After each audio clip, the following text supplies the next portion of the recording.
Meus queridos irmãos e irmãs em Cristo, e também queridos amigos, bem-vindos todos à central de transmissão do Instituto Vida para Todos, diretamente da Estância Árvore da Vida, aqui em Sumaré, no estado de São Paulo, Brasil. Como sempre, hoje é o dia do Senhor. O Senhor, Ele morreu por nós, pelos nossos pecados, mas Ele não ficou na morte, Deus o ressuscitou ao terceiro dia. E domingo é chamado Dia do Senhor.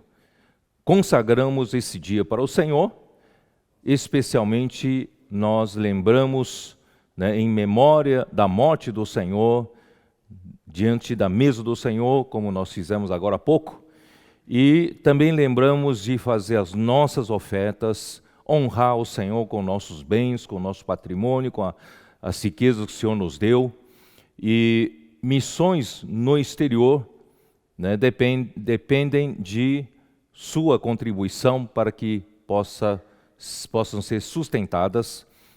Nós estamos em quase que todos os continentes e o Senhor precisa desse sustento, desse apoio de vocês, para que a sua obra continue a avançar no exterior.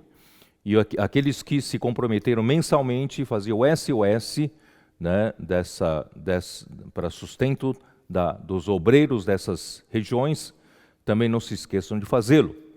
E como sempre eu lembro vocês, por favor, não se esquecerem da sua igreja, fazer as suas ofertas, seus dízimos, os seus votos, para com a sua igreja, para com a sua região, micro-região. Lembrem-se da necessidade do SEAP da sua região. Lembre-se também do cuidado aos santos necessitados e também dos comportores. Lembrar das cooperativas, de nós também contribuirmos, fazer a nossa parte com a comportagem semidinâmica, se cada um puder fazer através da sua contribuição de grão de areia, de nós também aprendemos a distribuir um kit por semana. Nós teremos também cada um distribuído 4 kits por semana de livros, e essas sementes que estão sendo semeadas vão brotar cedo ou tarde, e tudo isso vai contribuir para o surgimento do reino de Deus aqui na terra. Portanto, não se esqueçam de fazer as suas ofertas. E eu queria começar a palavra de hoje fazendo a ligação do que o meu querido irmão Ezra ontem à noite, meu companheiro de lutas, falou sobre a reconciliação, e especialmente ele mencionou os Salmos 23, que o Senhor é meu pastor. Muitos sabem esse salmo de cor. Por quê? Porque nós estamos dentro de um contexto de que Deus preparou Cristo.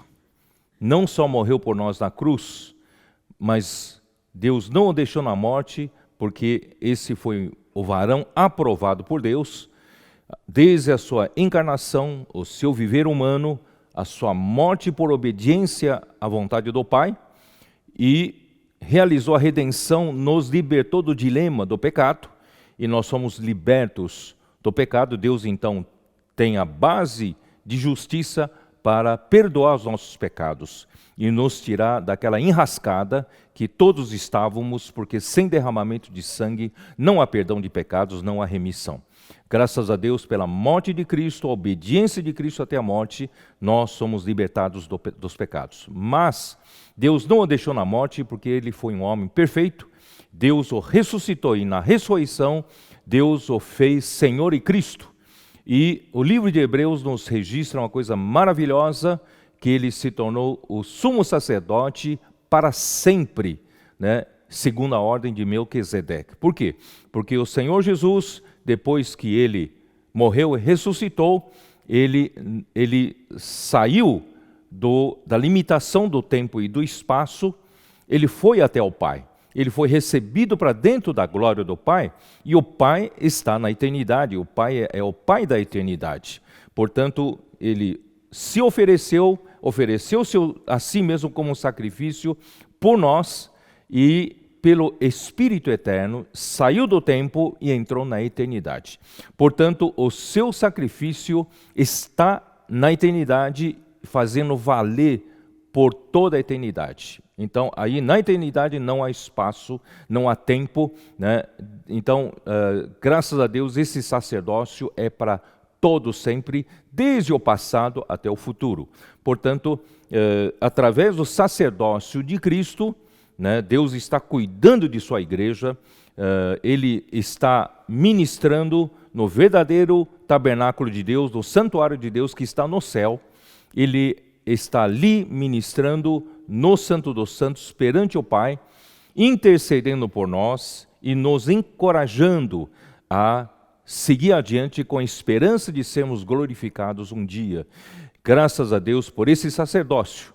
Mas o Senhor nos mostrou também, por meio de um ponto do livro de Hebreus, que ele também, quando ele se tornou o sumo sacerdote da ordem de Melquisedeque, ele também foi constituído rei.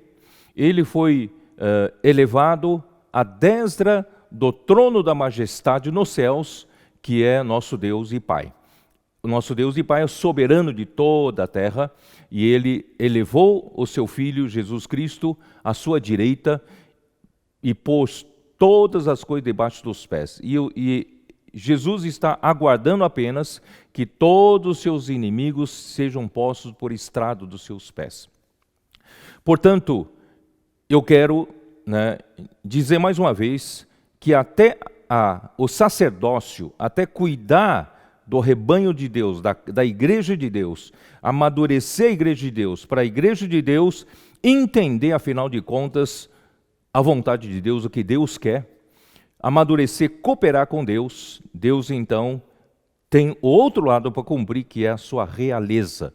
Deus precisa reaver a sua autoridade aqui na terra, que foi perdida na rebelião de Satanás em outrora. E a igreja, justamente, foi, né, uma ferramenta que Deus tem para reaver essa autoridade para Deus. Portanto, o sacerdócio, na verdade, é para a realeza, para que todas as coisas sejam encabeçadas em Cristo novamente, e Cristo encabeçará todas as coisas e no final do milênio entregará o reino ao Pai, ao seu Pai. Portanto, nós estamos no meio de lutas de reinos. É o reino do Filho do amor de Deus, Filho de Deus, contra o império das trevas. Portanto, existe uma luta aqui na terra. Portanto, nós queremos engajar você para fazer parte desse exército. Mas você vai me perguntar, mas que tem a ver com o que o irmão Ezra compartilhou ontem de Salmo 23? Então vamos ler Salmo 23. Salmo 23, não vou ler todo o capítulo, não dá tempo. Vou ler só o versículo 4. Versículo 4 diz assim: ainda que eu ande pelo vale da sombra da morte, não temerei mal nenhum, porque tu estás comigo. O teu bordão e o teu cajado me consolam. É muito interessante que aqui fala de bordão e cajado. Esses dois termos parecem sinônimos, né? O bordão dá mais a ideia de uma vara que está na mão de um governante. E o cajado dá uma ideia de aquele que conduz o rebanho, conduz as ovelhas. Portanto, o bordão e o cajado, o bordão indica autoridade, indica governo, e o cajado indica condução, e na condução Na condução representa, né, a disciplina, ajustes, né, quando temos desvios, quando erramos, não, o cajado então visa fazer correções para o rebanho. Então, aqui existe a realeza. Parece que não, mas aqui está a realeza. Então, eu quero dizer para você que está em casa, quando nós falamos de realeza, quando nós falamos de Deus precisa reaver a sua autoridade aqui na terra, perdida com a rebelião de Satanás, logo nós pensamos em nós sermos um exército de uma forma objetiva, vamos lutar contra Satanás, vamos pisar a cabeça da serpente, né? Mas eu quero dizer para você que a nossa luta não é contra carne nem sangue, a nossa luta é contra os principados e potestades do ar, contra as forças espirituais do mal. Quer dizer, é muito mais sutil do que você imagina. Esse mundo todo já jaz no maligno, esse mundo todo já está debaixo do seu domínio. Se você não fizer nada, você já faz parte do governo do império das trevas. Portanto, Deus quer nos fazer sair dessa situação já imerso na rebelião de Satanás. Deus quer encabeçar todas as coisas em Cristo. Quando as coisas são encabeçadas por Satanás, você sabe que há desordem total, confusão total, corrupção, pecado e falta de paz. Mas quando Cristo encabeça em alguma situação, em algum lugar, em algumas pessoas, volta a ter a ordem, volta a ter paz, volta a ter justiça. Portanto, você vai dizer, mas como Cristo pode exercer a sua realeza na minha vida, na minha família? Toda vez que você, no seu casamento, na sua família, no seu ambiente de relacionamento, houver falta de paz, falta de justiça, falta de alegria, é porque não tem o encabeçamento de Cristo, isto é, Satanás está encabeçando a situação. Às vezes você pode dizer, não, isso é meramente um problema de conflito, né, de personalidade entre mim e minha esposa, entre mim e meu marido, entre os familiares, não tem nada a ver com isso. Tem sim, tem tudo a ver. Portanto, toda vez que faltar paz em casa, toda vez que faltar paz no ambiente, faltar alegria no ambiente, faltar justiça no ambiente, é porque não estamos encabeçados em Cristo. É muito prático isso. A realeza de Cristo não é uma coisa do conto de fadas, que nós vamos fazer parte de um exército. Esse exército já está aqui hoje, na sua própria igreja. Portanto, não se contente.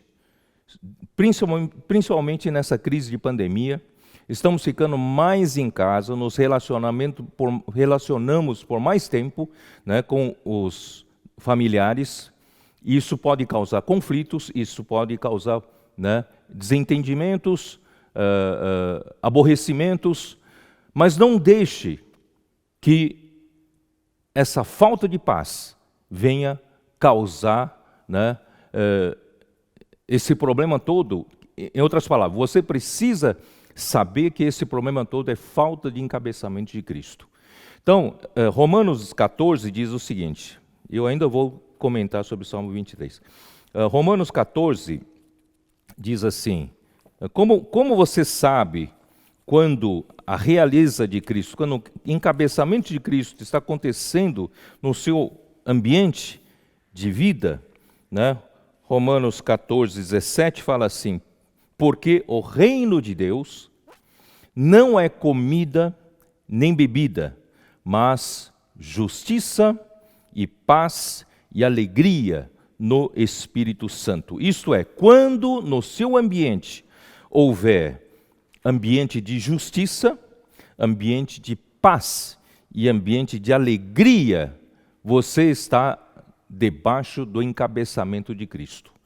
Gálatas também 5 nos mostra nos mostra, né, as obras da carne e o fruto do Espírito. Né? Quando você não está encabeçado em Cristo, você está debaixo do controle de Satanás.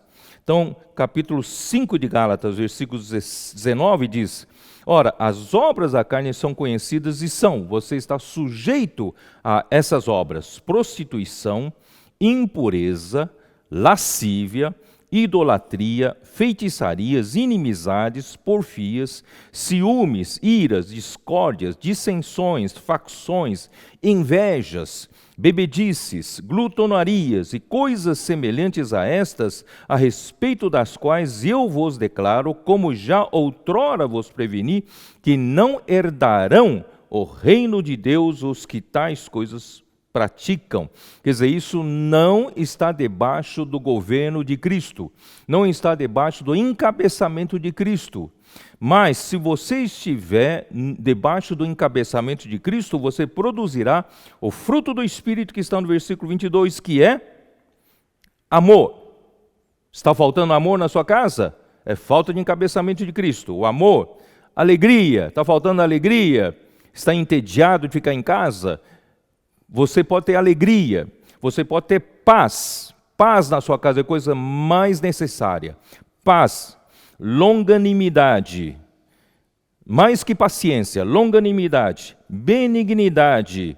Não vamos pensar mal uns dos outros, vamos agir com benignidade, bondade, fidelidade, mansidão, domínio próprio. Contra essas coisas não há lei. Muito bem, então eu só quis mostrar para vocês que a realeza de Cristo não é uma coisa teórica, mas uma coisa que já acontece na sua vida, e você não só precisa praticar isso para ter paz na sua casa, justiça na sua casa, alegria na sua casa, não é isso?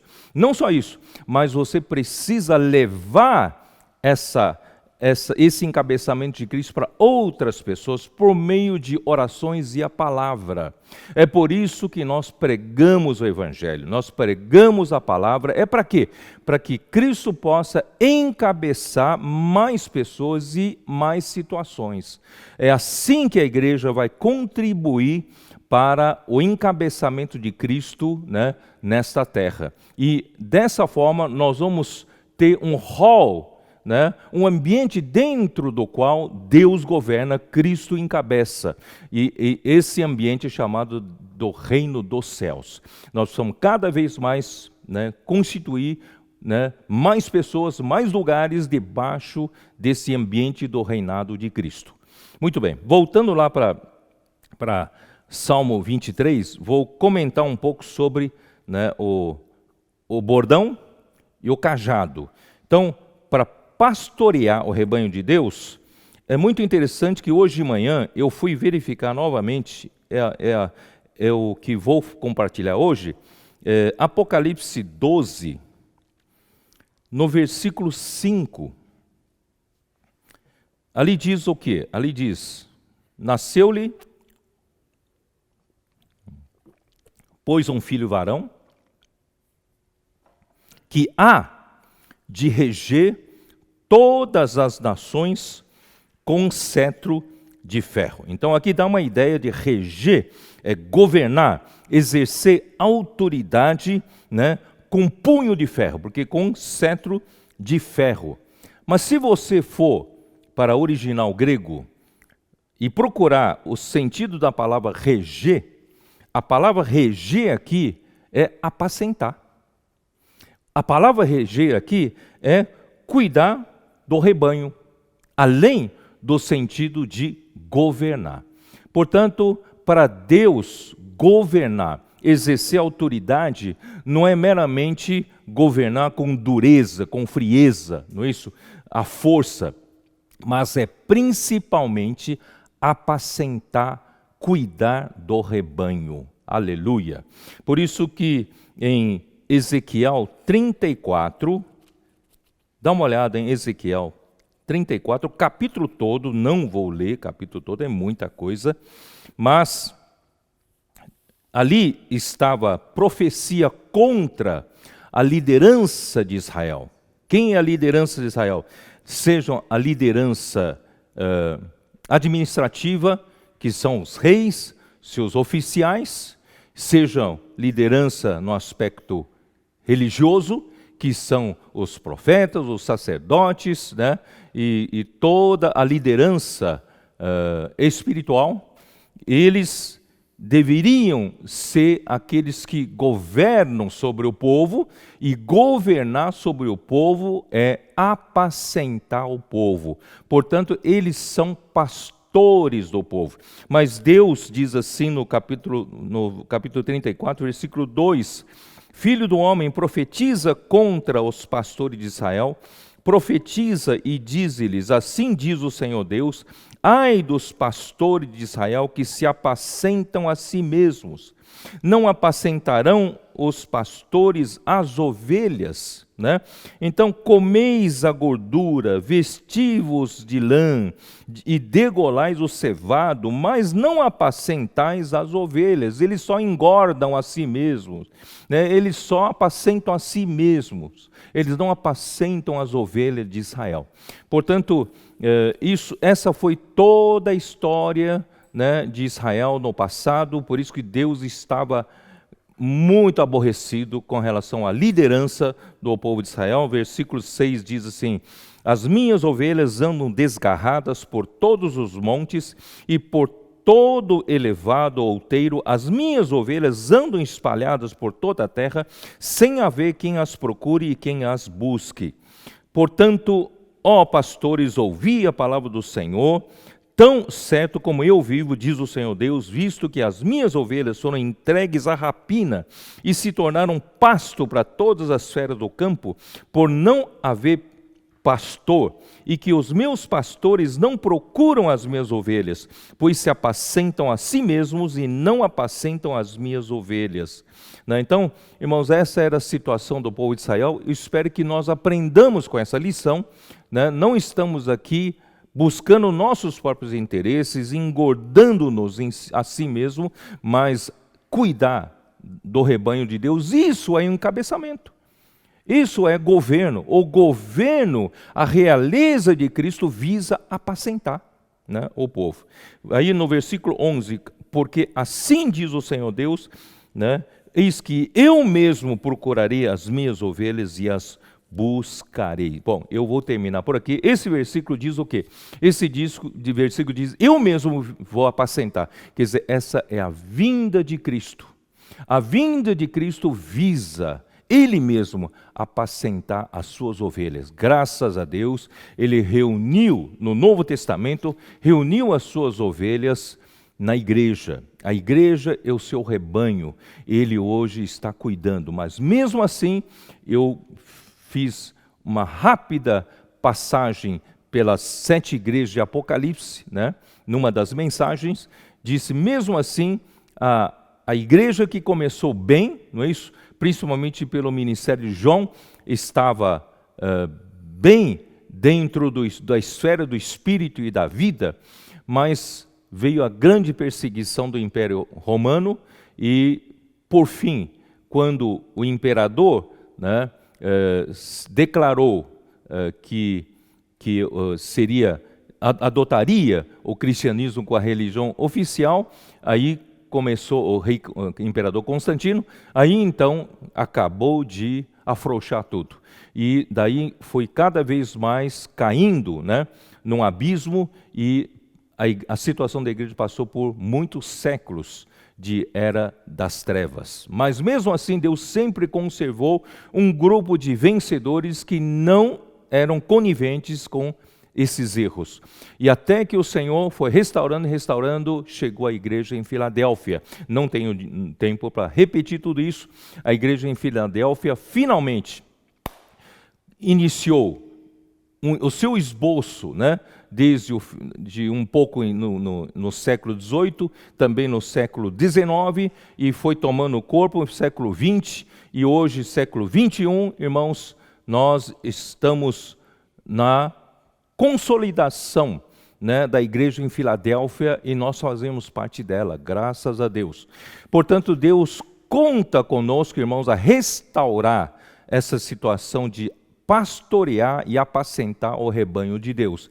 E apacentar o rebanho de Deus também implica no governo. Então não é só sacerdócio, mas também a realeza. Por isso que eu estou, enfatizando essa palavra sobre a realeza. Vamos então dar prosseguimento.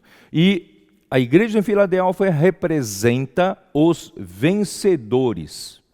E os vencedores são representados por Sião. Eu terminei a mensagem anterior aí.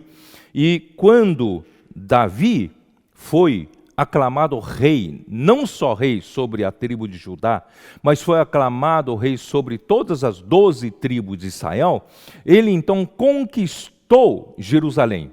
Mas para conquistar Jerusalém, ele conquistou primeiro a fortaleza de Sião, dos jebuseus. E a fortaleza de Sião se tornou a cidade de Davi. Davi, então, ele instalou-se ali na fortaleza de Sião.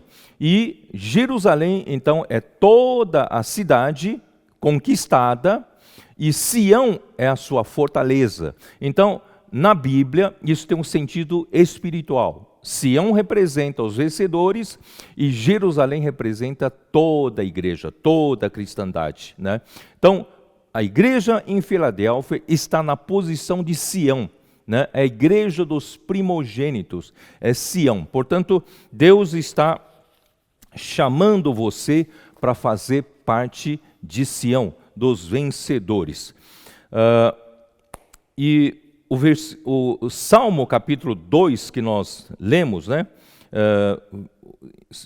Satanás ele vai instigar os reis da terra, as nações, que na verdade já vem instigando há muito tempo. Mas isso vai se intensificar agora no final dos tempos. E ele vai instigar as nações, instigar os reis, e principalmente haverá 10 reis que virão com toda a sua fúria contra o povo de Deus e contra Deus no final dos tempos. Então Deus vai usar Cristo para colocar toda ordem, julgando toda essa situação de rebelião. Bom, agora eu quero ler de novo o Salmo 110. Salmo 110, versículo 3, que gostei muito, muito, muito mesmo. Ali diz: apresentar-se-á voluntariamente o teu povo no dia do teu poder, com santos ornamentos, como orvalho emergindo da aurora, serão os teus jovens. E eu vou ler, segundo uma outra versão, a versão de King James atualizada, KJA.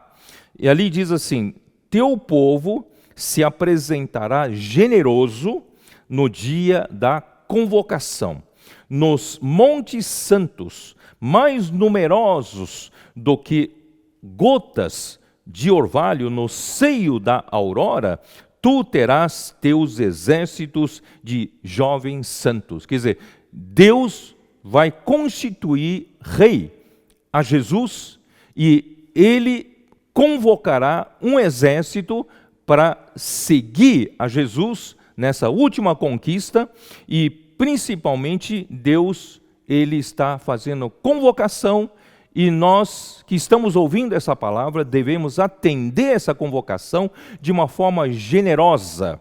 Vamos nos apresentar generosamente, não vamos apresentar de uma forma tímida, Vamos dizer: Senhor, conta comigo, não me importa com o meu futuro, eu quero seguir o Cordeiro para onde quer que ele vá.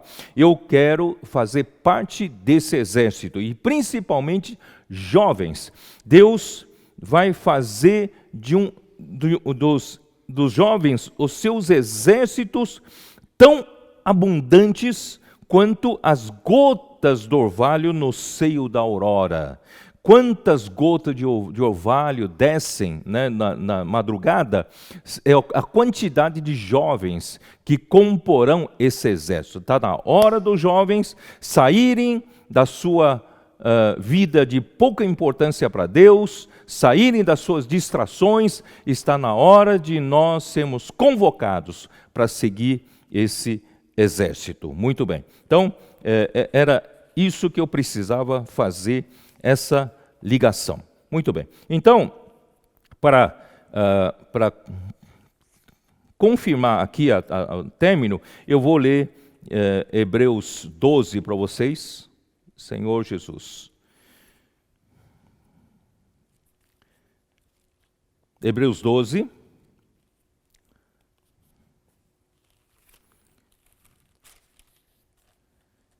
Versículo 22. Versículo 22. Mas tende chegado ao monte Sião e à cidade do Deus vivo, a Jerusalém celestial. Então aqui tem esse par, o par de Monte Sião e a cidade do Deus vivo, a Jerusalém. A cidade do Deus vivo, Jerusalém, é a sua igreja que ele chamou, não é isso?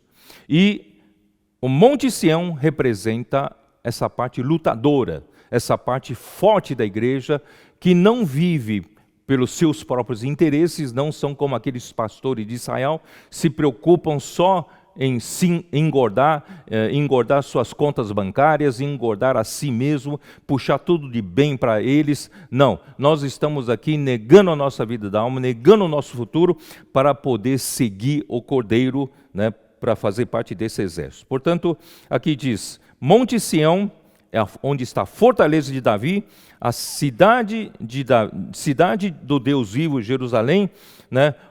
O Monte Sião refere-se à parte de luta, da fortaleza, de resistência, de conquista. E a parte da cidade do Deus vivo, Jerusalém, representa a parte administrativa. Deus, administrativamente, ele está em Jerusalém, administrando tudo. E a parte que ele precisa para guerrear é Sião. Em seguida, tem aqui vou falar só de relance, e a incontáveis hostes de anjos e a universal assembleia e a igreja dos primogênitos arrolados nos céus, né? Então, essas incontáveis hostes de anjos, eles são para, né, segundo Hebreus capítulo 1, versículo 14, esses anjos são ministradores dos que hão de herdar a salvação. Quer dizer, então esses anjos estão lutando junto conosco para nos levar a herdar a salvação juntamente com Cristo. Em Romanos 8 fala, não somente somos filhos, mas também somos herdeiros, herdeiros de Deus e co-herdeiros com Cristo. E Deus, em Hebreus 1, né, versículo 2, já fala que Deus constituiu o Filho herdeiro de todas as coisas. Deus está fazendo tudo para entregar para o Filho herdar. E nós somos co-herdeiros dele. Olha só, nós participaremos disso. Portanto, nós também precisamos fazer a nossa parte para lutar por essa herança. Bom, eu não vou ler o resto disso, porque irei gastar muito tempo. E vamos para Apocalipse 14, mais uma vez fala do Monte Sião. Capítulo 14, versículo 1. Olhei, e eis o Cordeiro em pé sobre o Monte Sião, e com ele 144.000, tendo na fronte escrito o nome de seu pai, o seu nome e o nome de seu pai. Eu queria esclarecer uma coisa aqui. Governar significa apacentar antes de tudo, né? Cuidar do rebanho, e depois vem governar. Todavia, quando se trata dos inimigos de Deus, quando se trata dos seguidores do diabo, dos seguidores de anticristo, seguidores, né, do falso profeta, esses sofrerão, né, punição de Deus, porque aí Deus vai colocar os seus inimigos debaixo dos pés de Cristo. Então são duas coisas. Uma coisa são aqueles seguidores que são um com Satanás, que tem um nome, né, nome da besta na sua fronte e na sua mão direita, isto é, eles são um com o diabo, eles são um com o anticristo, eles são um contra Deus. E nós, os vencedores, nós somos um com o Pai, nós somos um com o nosso Rei, Jesus Cristo. Portanto, esses 144 mil têm na fronte escrito o nome, né, do Cordeiro e também o nome do Pai. Aleluia, nós somos um. Portanto, irmãos, seja um seguidor do Cordeiro, seja um com o Cordeiro e seja um com Deus, e não seja um seguidor, né, do diabo. Claro que você já não é, mas assim, aqueles que são influenciados, contaminados pelo ambiente do pecado do diabo, esses ainda têm salvação. Nós podemos pregar o evangelho, podemos, através da palavra de Deus, trazê-los todos para o encabeçamento de Cristo. Mas aqueles que declaradamente são um com o diabo, esses vão ser punidos, eles vão ser lançados no lago de fogo. Portanto, irmãos, esse é o nosso papel, né? 144 mil, né? Versículo 4. São estes os que não se macularam com mulheres, porque são castos, são eles os seguidores do Cordeiro por onde quer que vá. Então, eles não se deixaram dominar pela lascívia, pela sensualidade, que é uma das armas do diabo, né? Para contaminar a humanidade, mas esses que são seguidores do Cordeiro, eles são castos, eles são puros perante o Senhor. Não que eles sejam puros por natureza, mas eles foram lavados pelo sangue do Cordeiro e estão sendo lavados pela água da palavra. Deus os purificou, os tornaram puros, graças ao Senhor, sem mácula e sem defeito. E nós somos seguidores do Cordeiro por onde quer que vá. Nós não perguntamos, se eu for para lá, eu não vou. Não, nós vamos atrás do Cordeiro por onde quer que ele vá. Esses são os redimidos dentre os homens, primícias para Deus e para o Cordeiro. No Antigo Testamento, você pode ler em Deuteronômio, capítulo 26, versículo 2, que as primícias representam toda a messe, toda a colheita. Então, quando se é oferecidas as primícias para Deus, na verdade você está oferecendo para Deus toda a colheita, toda a messe. Assim como o primogênito representa toda uma casa, quando houve a morte aos primogênitos em Egito, na verdade significava a morte a todas as famílias. Portanto, as primícias representam toda a messe, os primogênitos representam todas as famílias, portanto, nós que fazemos parte dos vencedores, nós representamos toda a igreja.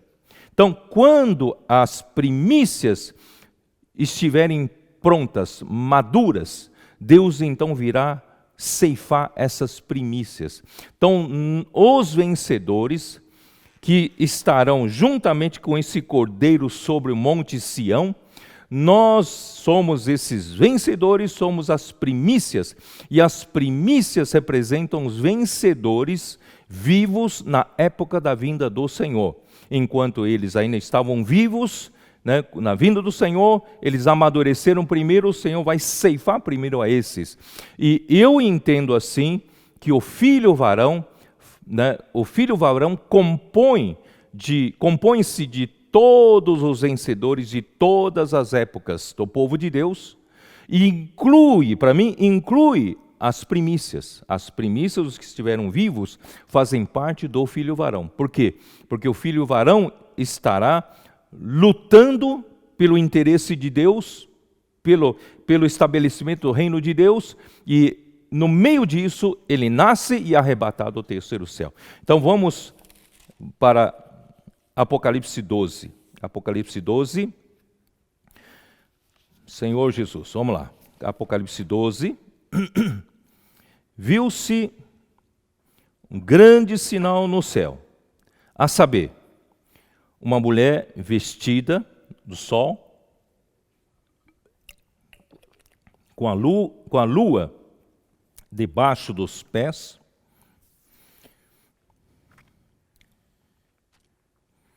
e uma coroa de 12 estrelas na cabeça. Eu estava aqui refletindo diante do Senhor, essa mulher, que representa todo o povo de Deus.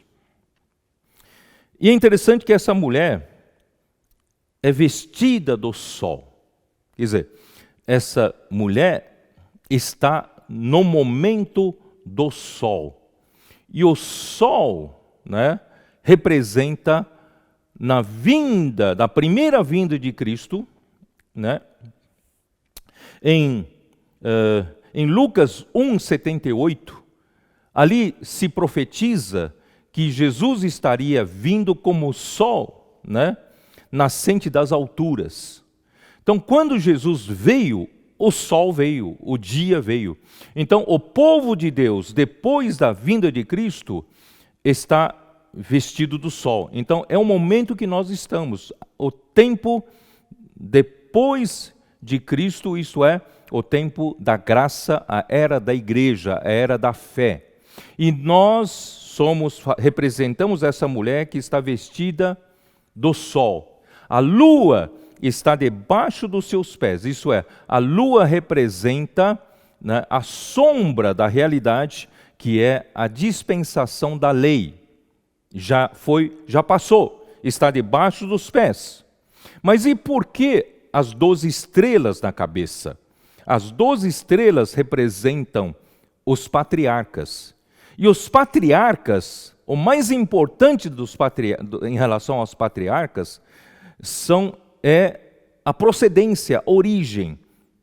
Como se originou os patriarcas? É Abraão, Isaque e Jacó.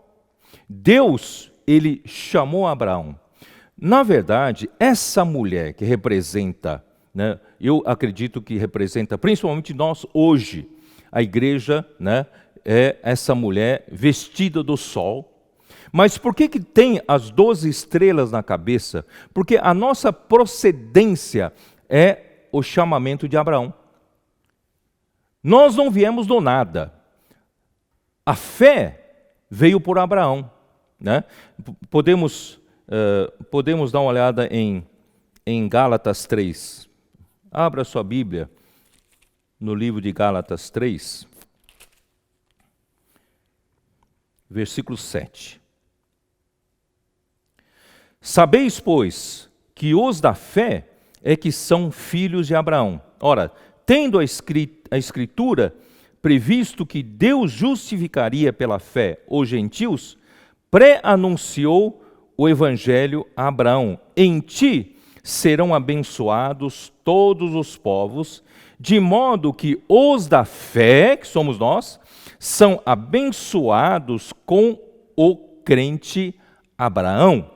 Abraão fazia parte da fé, né? Então, os da fé, né? Os da fé é que são filhos de Abraão. Nós temos uma ligação direta com Abraão. Isso também é confirmado em Romanos 4. Dá uma olhada em Romanos 4, versículo 11. E recebeu o sinal da circuncisão como selo da justiça da fé, que teve quando ainda incircunciso, para ser o pai de todos os que creem, embora não circuncidados, a fim de que lhe fosse imputada a justiça, e pai da circuncisão, isto é, daqueles que não são apenas circuncisos, mas também andam nas pisadas da fé que teve Abraão, nosso pai, antes de ser circuncidado. Então, o Abraão, ele é a origem, né, da fé. Ele foi o primeiro que Deus chamou para Deus constituir um povo aqui na terra. Portanto, nós, o povo do Novo Testamento, nós também temos a origem no chamamento de Abraão. E você sabe que Abraão, Isaque e Jacó e todas as 12 tribos de Israel fazem parte de um conjunto. Esse conjunto são os 12 patriarcas. E eles são como as patriarcas na cabeça. Portanto, nós né, quando surgiu Cristo, a realidade da fé, né, se tornou possível, se tornou viável. Então, nós somos gerados na fé, graças a Deus. Então, como nós conseguimos distinguir, né, o povo de Deus em diferentes épocas? Os patriarcas, né, Israel, e agora, depois de Cristo, começa a era da igreja. Isso nós precisamos ir para Daniel capítulo 9. Vamos ver o livro de Daniel, capítulo 9.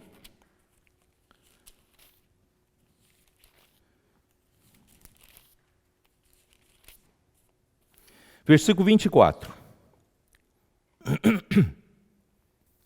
70 semanas estão determinadas sobre o teu povo, o povo de Israel, e sobre a tua santa cidade, Jerusalém terrena, para fazer cessar a transgressão, para dar fim aos pecados, para expiar a iniquidade, para trazer a justiça eterna, para selar a visão e a profecia e para ungir o Santo dos Santos. Sabe e entende, desde a saída da ordem para restaurar e para edificar Jerusalém, até ao ungido, ao príncipe, 70 semanas e 7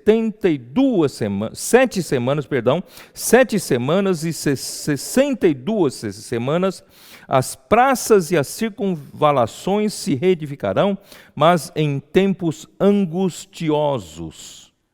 E depois das 62 semanas, será morto o ungido, e já não estará, e o povo de um príncipe que há de vir destruirá a cidade e o santuário, e o seu fim será num dilúvio, até ao fim haverá guerra, desolações são determinadas. Ele fará firme aliança com muitos por uma semana, na metade da semana fará cessar o sacrifício e a oferta de manjares, sobre a asa das abominações virá o assolador, até que a destruição que está determinada se derrame sobre ele. Eu me lembro que nós fizemos um gráfico muito tempo atrás, eu creio que 1 ano e meio atrás, sobre desde o chamamento de Abraão, né, até os dias de hoje. E naquele gráfico eu coloquei, né, de propósito também a questão das 70 semanas. Tá? Não sei se vocês perceberam aqui, dá para você ver, né, aqui são as 70 semanas estão determinados sobre o povo a partir do momento da saída da ordem para a reedificação de Jerusalém. Tá? Então, aqui nós temos, ali, você se lembra desse gráfico geral? E eu também pedi para fazer um gráfico um pouco mais detalhado, só com as 70 semanas. O povo de Israel, a partir do momento que foi se dada ordem para a restauração de Jerusalém, a história do povo de Israel se resume a 70 semanas de anos. 70 semanas, 70 vezes 7, são 490 anos. Então, primeira etapa, ali está 7 semanas, são 49 anos, e mais 62 semanas, 434 anos, né? Isso desde a saída da ordem, né? Eu acredito que foi a ordem dada pelo rei Artaxerxes para que Neemias possa voltar e restaurar os muros de Jerusalém. Por quê?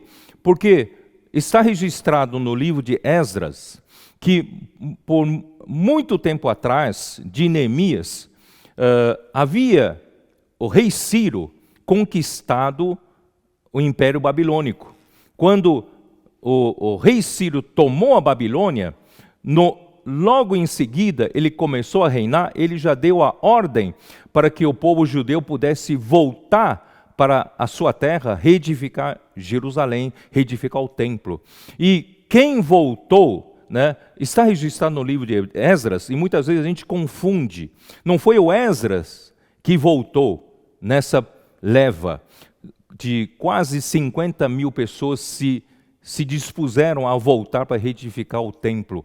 E quem liderou essa retificação, essa volta, foi Zorobabel, né, como o governador, e também o Josué como o sacerdote. E tivemos 2 profetas muito importantes nessa época para profetizar, que foi Ageu e Zacarias. Então, eles conseguiram voltar, reedificaram, né, a fundação do templo e depois terminaram o templo, e daí ficou muito tempo ali com o templo pronto, mas a cidade estava sem os muros. E os inimigos podiam entrar e invadir a hora que quisessem. Então, Jerusalém ainda estava em desolação. Aí passaram muitos anos, teve um intervalo de tempo em que isso se tornou, né, Jerusalém estava abandonada, né, e nesse intervalo é que acontece a história do livro de Esther. O livro de Esther se encaixa aí. E depois, Esdras, ele obteve, né, a autorização do rei Artaxerxes para fortalecer o povo que estava, né, em Jerusalém sem muros. Ele voltou, ele reorganizou, né, todo o serviço sacerdotal dos levitas, tal, e ele reorganizou, tal, e ele pôde passar um ano ali naquele lugar. E 13 anos depois, mais ou menos, Neemias então recebe a ordem de Artaxerxes para reedificar os muros de Jerusalém, porque se você não coloca os muros, delimita, né, um domínio do governo, né, ali Jerusalém ficaria abandonada. Então, graças a Deus que Neemias recebeu essa ordem e voltou para reedificar Jerusalém. Aqui, desde essa ordem, né, houve 7 semanas, 49 semanas, até a finalização total. Não só a reconstrução dos muros, até as circunvalações, quer dizer, são todas as valas para a drenagem da cidade, quando tudo ficar pronto, mais ou menos deve ter levado uns 49 anos, não sei exatamente, mas depois vem os 62 semanas até a morte do ungido. Quem é o ungido? Esse ungido é Cristo. Cristo, ele deve ter, nós não podemos precisar, tá? Não podemos precisar. Cristo deve ter, né, sido morto aproximadamente por volta do ano 30. Por quê? Porque o ano 0, né, que nós temos hoje no nosso calendário, não indica precisamente o nascimento dele. Parece que ele nasceu um pouquinho antes, né? Então, a sua morte, depois de seus 30 e poucos anos, quando foi crucificado, 33 anos e meio, ou 34, não sei exatamente. Então, a sua morte deve ter sido por volta do ano 30, ou um pouco mais, não sei, ano 30.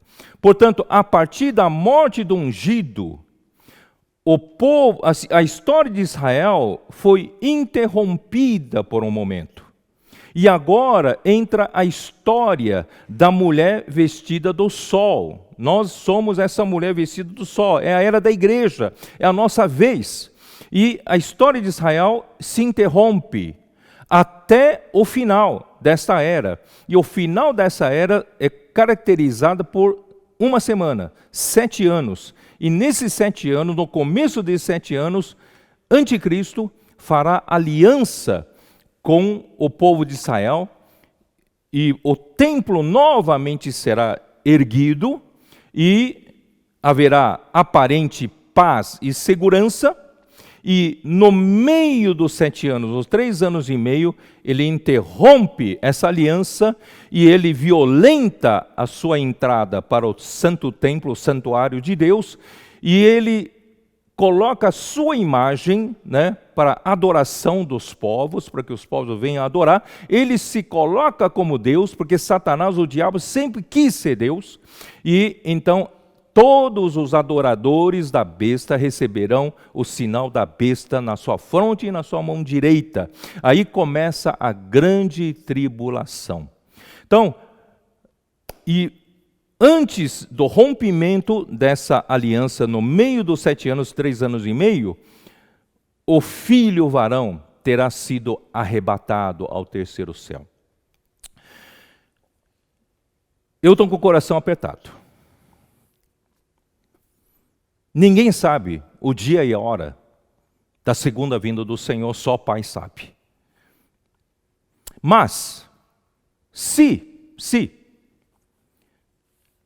o intervalo da igreja for da ordem de 2000 anos, se nós considerarmos aquilo que está na Bíblia, para Deus, um dia é como 1000 anos, e 1000 anos como um dia. Deus criou o mundo em 6 dias e descansou no 7º dia. Já se passaram 4000 anos da história do Antigo Testamento, desde a criação até a morte do ungido. E se a partir da morte do ungido e a era da igreja durar 2000 anos, nós estamos bem próximos. Se a morte do ungido tivesse acontecido no ano 30, ou por volta disso, a data seria aproximadamente 2030. Quando acontecerá a história da volta da história de Israel dos últimos 7 anos, e no meio dos 7 anos quebra-se a aliança, anticristo se instala no templo e começa a grande tribulação. Se isso for verdade, nós estamos em 2020. E se isso acontecer em 2030, nós temos só 10 anos. Claro que eu não quero fazer nenhuma previsão aqui, longe de mim essa intenção.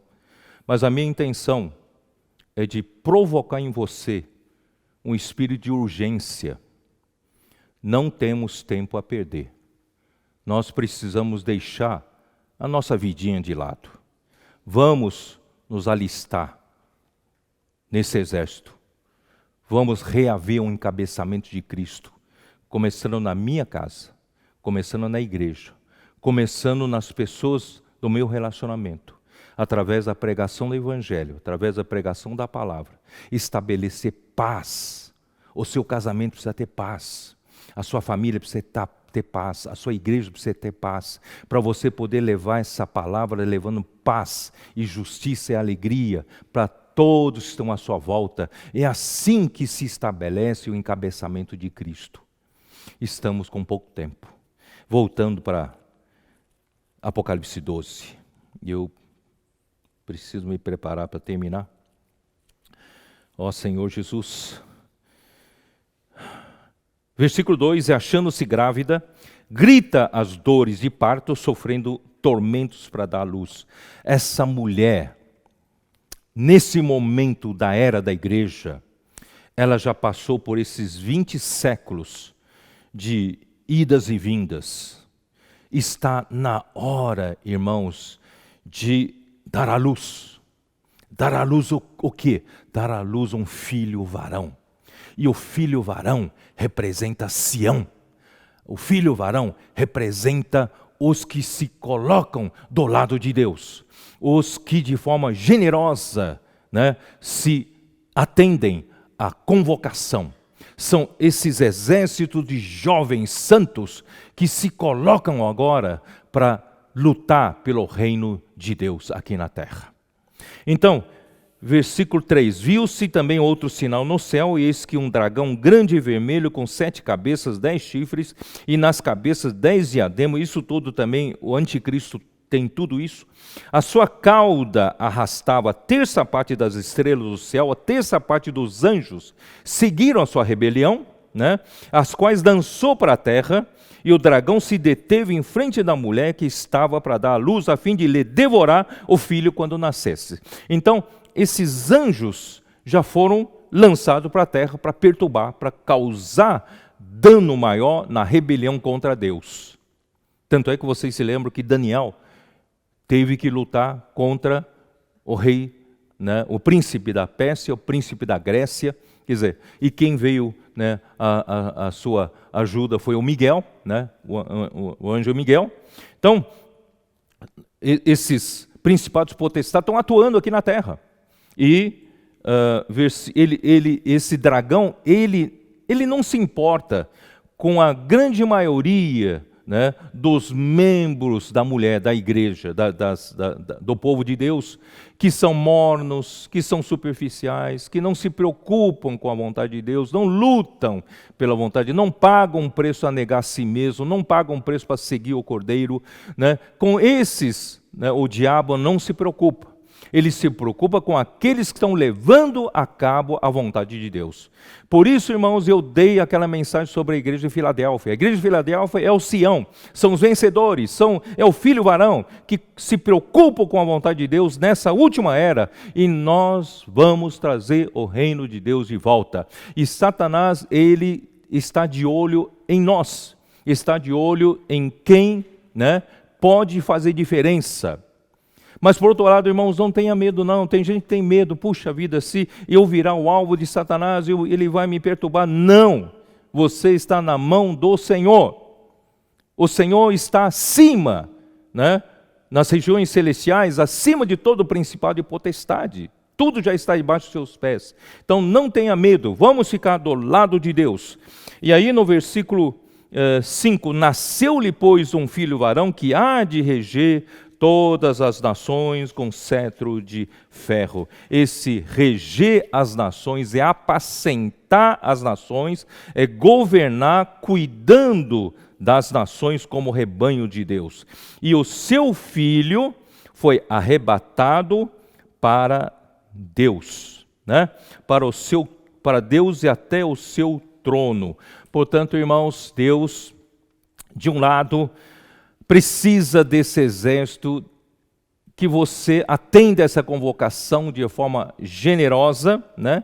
E você possa lutar do lado do Senhor, porque o filho varão é a parte forte da igreja, que luta pela vontade de Deus, para restabelecimento do reino de Deus aqui na terra, representado pela fortaleza de Sião, e a igreja representada por Jerusalém. Em todas as gerações, todas as épocas, irmãos, sempre houve vencedores que lutaram pelo reino de Deus. E nós somos os trabalhadores de última hora. E a nós está encarregado encerrar essa era. Portanto, a nossa luta vai ser ainda mais ferrenha, mais forte. Mas, irmãos, não tenha medo não. Mateus 24. Vamos lá, Mateus 24, 42.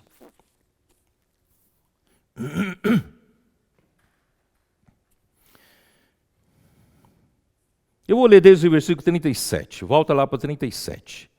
Pois assim como foi nos dias de Noé, também será a vinda do Filho do Homem. Porquanto assim como nos dias anteriores ao dilúvio, comiam e bebiam, casavam e davam-se em casamento até o dia em que Noé entrou na arca.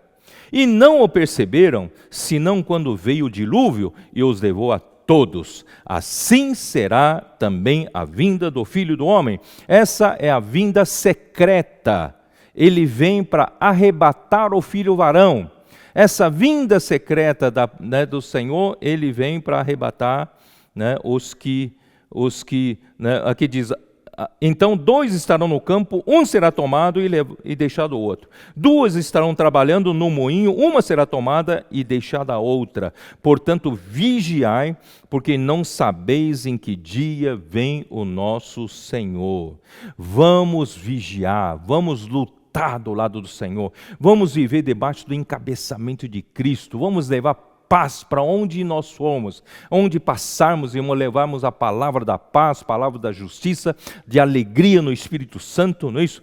Mas considerar isto, 43, se o pai de família soubesse a que hora viria o ladrão, vigiaria e não deixaria que fosse arrombada a sua casa. Por isso ficai também vós apercebidos, porque a hora em que não cuidais, o Filho do Homem virá.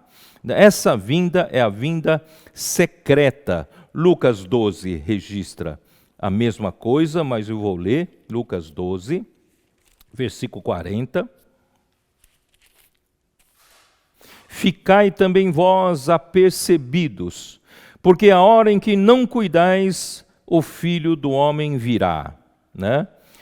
Então, Pedro perguntou: Senhor, proferes essa parábola para nós ou também para todos? Disse o Senhor: quem é, pois, o mordomo fiel e prudente a quem o Senhor confiará os seus conservos para dar-lhes o sustento a seu tempo? Bem-aventurado aquele servo a quem o seu Senhor, quando vier, achar fazendo assim. Verdadeiramente vos digo que lhe confiará todos os seus bens. Portanto, irmãos, vigiar não é vigiar só por você, é vigiar pelos conservos que o Senhor encarregou a você.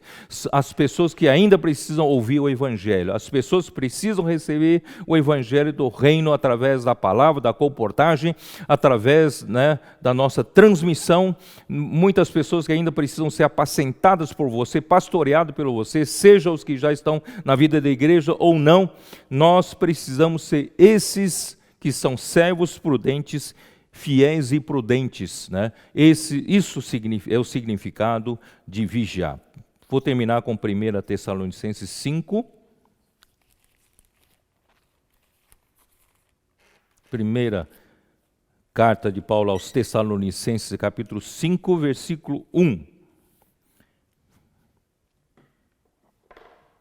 Irmãos,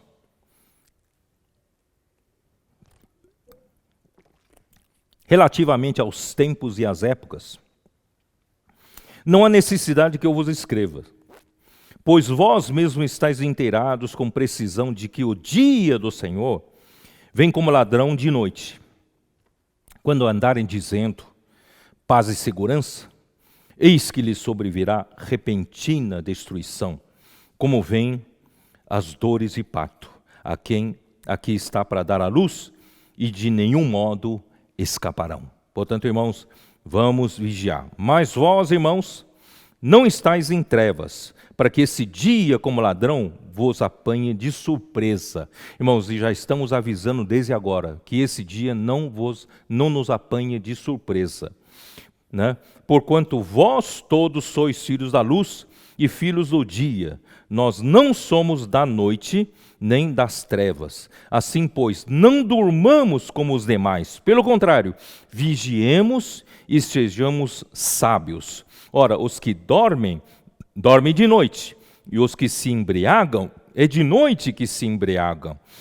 Nós, porém, que somos do dia, sejamos sóbrios, revestindo-nos da couraça da fé e do amor, tomando como capacete a esperança da salvação, porque Deus não nos destinou para a ira, mas para alcançar a salvação mediante nosso Senhor Jesus Cristo, que morreu por nós, para que quer vigiemos, quer durmamos, vivamos em união com Ele. Consolai-vos, pois, uns aos outros e edificai-vos reciprocamente, como também estáis fazendo.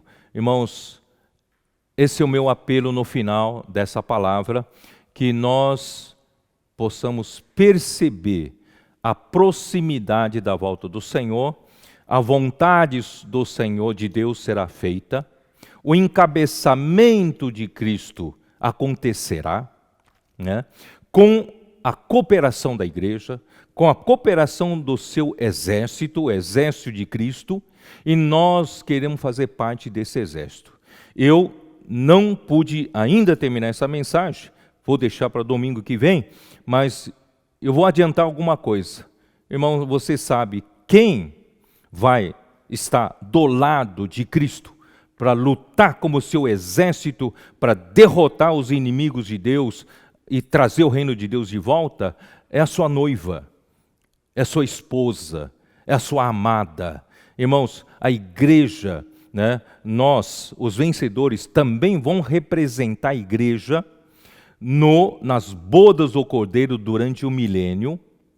E esses né, que representarão a igreja, a noiva de Cristo durante o milênio, eles vão participar das bodas do Cordeiro por 1000 anos, a festa do casamento. Mas são exatamente esses que representarão a noiva de Cristo. Em Apocalipse 19, representarão os exércitos que seguiam ao Cordeiro, aquele que se chama o Verbo. Ele é que lidera como general e nós como a sua noiva. Portanto, irmãos, se você quer fazer parte dos vencedores, você tem que ser aquele que ama o Senhor, como a sua noiva, como a sua virgem, como a virgem de Deus, e você ama a sua vinda, como Paulo diz em 2 Timóteo, né? A todos quantos amam a sua vinda, tem a coroa da justiça. Portanto, não é meramente uma coisa administrativa, nós fazemos parte do exército de Deus, não. É por amor, nós estamos aqui, é por amor ao Senhor. Nós amamos o Senhor, nós amamos a vinda do Senhor, nós queremos, né, um dia mais cedo que tudo isso acabe, que Deus possa representar aqui na terra, pelo reino de Deus, a autoridade de Cristo, e nós faremos parte disso. Deus abençoe você. Eu ainda desejo fazer mais uma oração, mas eu quero dizer para vocês, depois da oração, haverá aquele compartilhamento especial de mais 5 preciosos irmãos que enriquecerão muito essa mensagem. Hoje serão 5 irmãos da região 2, né, lá no norte do Brasil, tá bom? Então, vou fazer uma oração e vocês fiquem ligados ainda no ar, tá? Ó Senhor Jesus, nós te louvamos, Senhor, o Senhor nos considerou dignos de poder fazer parte desses seguidores. Senhor, obrigado, o Senhor confiou à sua igreja. Senhor, que hoje está essa mulher vestida do sol, a conclusão da tua vontade, Senhor, no nosso meio. Senhor, por isso, Senhor, levanta entre nós generosamente um exército, principalmente um exército de jovens santos. Senhor, para nós juntos, Senhor, não mais vivemos para nós mesmos, mas vivemos para o Senhor. Senhor, nós te rogamos, Senhor, por essa situação toda de pandemia, de isolamento social. Senhor, nós sabemos que, Senhor, isso tudo fez com que a tua igreja, nós aprendemos, Senhor, de que a vinda do Senhor está próxima. Senhor fez tudo isso para nós também ficarmos mais apercebidos. Saímos da nossa zona de conforto, saímos da nossa rotina do dia a dia. O Senhor nos despertou, Senhor, que daqui para frente, Senhor, seja diferente. Mas de qualquer forma, nós te pedimos, Senhor, a volta à normalidade com maior brevidade possível. Senhor Jesus, a igreja precisa prosseguir, precisa continuar conquistando mais cidades, mais território para ti. Senhor, mais pessoas precisam ser alcançadas. Senhor, as conferências presenciais precisam acontecer. Senhor, lembrar da Estância Árvore da Vida, Senhor, que é um lugar tão especial. Senhor, precisa continuar com seus eventos maravilhosos. Senhor Jesus, a comportagem dinâmica, Senhor, na sua plenitude, precisa funcionar. Senhor, CIAPs, aperfeiçoando mais líderes, a vida da igreja, os grupos familiares, produzindo mais santos vencedores. Senhor, tudo isso precisa voltar para a normalidade. Por isso, Senhor, nós te pedimos, abrevie esse tempo, faça um milagre, especialmente aqui no Brasil, Senhor. No meio dessa confusão, Senhor Jesus, dá sabedoria, dá direção aos nossos governantes. Senhor Jesus, Senhor, que o Senhor possa exercer a soberania para que possam levar, né, esse país ao bom termo, para que, Senhor, se beneficiem todas as nações que estão sendo beneficiados com, Senhor, essa palavra. Senhor, continua abençoando as famílias, continua abençoando quem está em casa. Senhor, supra, Senhor, o que falta para cada um. Cuida daqueles que estão, Senhor, enfermos. Senhor, e aqueles que faleceram, Senhor, consola as famílias. Senhor, e todos nós, Senhor, com esperança de nós, um dia vemos o Senhor juntos lá no reino. Senhor, abençoa a tua igreja. Jesus é o Senhor.